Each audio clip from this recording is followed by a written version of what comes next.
Hi friends, welcome back to Kamakshi tailoring class. నా పేరు జ్యోతి. నేను ఈరోజు డిజైనర్ హ్యాండ్ చూపిస్తున్నాను ఫ్రెండ్స్. హైట్ వచ్చేసి 10 ఇంచెస్, విడ్త్ వచ్చేసి 8+2.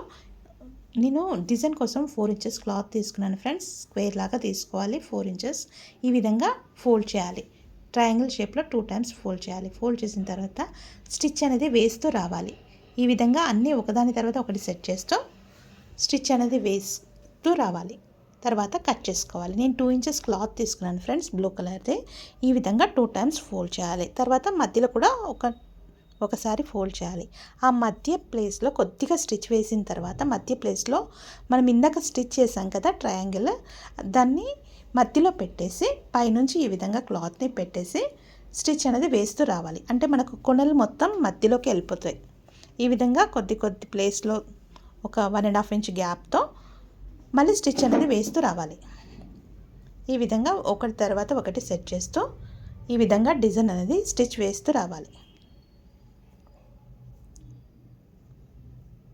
తర్వాత మధ్యలో కట్ చేసుకోవాలి.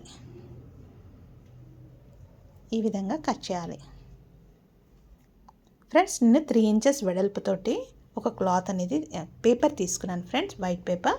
ఆ పేపర్లో ఈ విధంగా మధ్యలో డిజైన్ అనేది ఒకదాని కిందికి ఒకటి వచ్చేటట్టుగా సెట్ చేస్తూ కార్నర్కి స్టిచ్ వేస్తూ వచ్చాను. మరో ప్రక్కన కూడా అదేవిధంగా స్టిచ్ అనేది వేస్తూ వచ్చాను. తర్వాత ఎక్స్ట్రాని కట్ చేసుకోవాలి. ఈ విధంగా నీట్గా కట్ చేసుకోవాలి. కట్ చేసుకున్న తర్వాత డిజైన్ అనేది మధ్యలోంచి నేను రివర్స్ చేస్తున్నాను.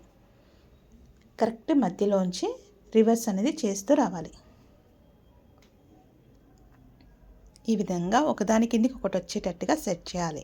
హ్యాండ్ని మధ్యలో కట్ చేసుకోవాలి. కట్ చేసుకొని నేను 1.5 ఇంచ్ క్లాత్ తీసుకున్నాను, పింక్ కలర్, డబల్ ఫోల్డ్ చేశాను.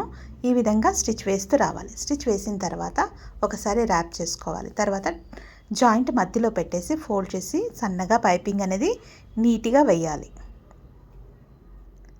అదేవిధంగా మరో ప్రక్కన కూడా వేయాలి. ఫ్రెండ్స్, ఈ వీడియో నచ్చినట్టయితే లైక్ చేయండి, షేర్ చేయండి. ఇంకొన్ని ఇంట్రెస్టింగ్ వీడియోల కోసం తప్పకుండా సబ్స్క్రైబ్ చేయండి ఫ్రెండ్స్. ఈ విధంగా వేసిన తర్వాత మనం డిజైన్ రెడీగా చేసుకున్నాం కదా, మధ్యలో పెట్టేసి ఈ విధంగా స్టిచ్ అనేది వేస్తూ రావాలి. ఫ్రంట్ బ్యాక్ రబ్ చేయాలి. తర్వాత మరో ప్రక్కన కూడా అదేవిధంగా స్టిచ్ అనేది వేస్తూ రావాలి. నీట్గా ఈ విధంగా స్టిచ్ వేసిన తర్వాత కింద నేను 2 ఇంచెస్ క్లాత్ తీసుకున్నాను ఫ్రెండ్స్. కింద పట్టి కోసము పింక్ కలర్ క్లాత్ 2 ఇంచెస్ తీసుకున్నాను. దాన్ని డబుల్ ఫోల్డ్ చేశాను. పైనుంచి హ్యాండ్ కింది భాగం నుంచి పెట్టేసి ఈ విధంగా స్టిచ్ అనేది వేస్తూ వచ్చాను.